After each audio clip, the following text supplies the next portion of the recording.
Bonjour, mesdames et messieurs, bienvenue dans ce flash d'information. La 21e session ordinaire de la conférence des chefs d'État et de gouvernement de l'UEMOA, c'est fini.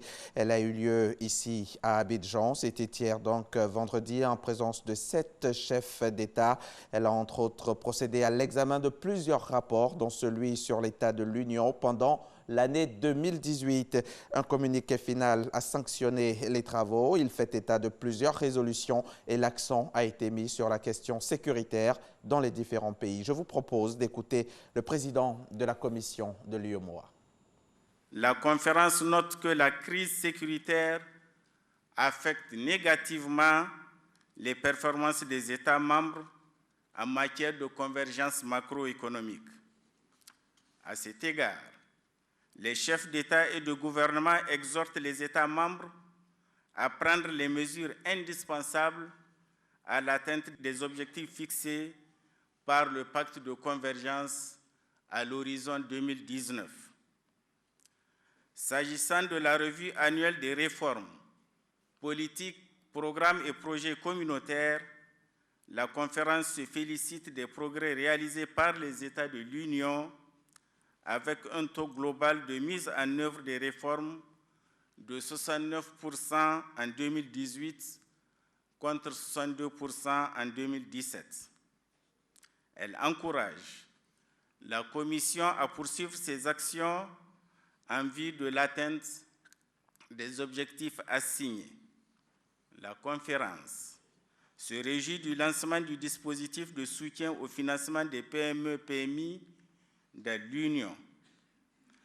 La conférence prend acte de la création au sein de la Banque centrale d'un comité de politique macro-prudentielle chargé de la définition et de la mise en œuvre opérationnelle de cette politique à travers la détection, l'évaluation, la gestion et la maîtrise du risque systémique. Les performances de la Côte d'Ivoire reconnues à l'extérieur. Au Maroc, à Fès, vient de se tenir la 57e Assemblée annuelle du Centre africain de formation de recherche administrative pour le développement. Et bien entendu, la Côte d'Ivoire y était représentée. Le ministre Issa Coulibaly conduisait la délégation. Le pays y a été primé pour l'amélioration de la qualité de son service public. Grace Kando est rentrée de Fès, son compte rendu tout à l'heure dans le 13h. Le siège d'un hôtel de la ville portuaire de Kismayo, dans le sud de la Somalie, a pris fin samedi en début de matinée. Les forces de sécurité ont maintenant le contrôle. Le dernier terroriste a été tué. Au moins 12 morts et 30 blessés sont à déplorer dans cette attaque lancée par des militants islamistes Shebab. Le syndicat somalien des journalistes fait état de son côté de 2 journalistes tués. Au lendemain de la qualification de l'équipe d'Algérie pour la demi-finale de la Coupe d'Afrique des Nations, les manifestants sont redescendus dans la rue hier vendredi pour la 21e semaine consécutive de mobilisation. Plusieurs milliers de manifestants se sont rassemblés hier vendredi dans le centre-ville d'Alger. Ils étaient également des milliers dans les autres grandes villes du pays.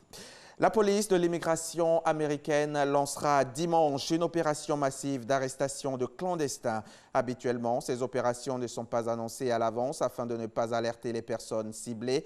Mais le président Donald Trump a lui-même confirmé l'information hier. Selon la presse, 10 grandes villes américaines seront visées par les opérations de police. Les démocrates dénoncent des rafles inhumaines et inutiles qui n'ont pour résultat que de semer la terreur dans la communauté immigrée. C'est la fin de ce flash. On se retrouve tout à l'heure à 13h.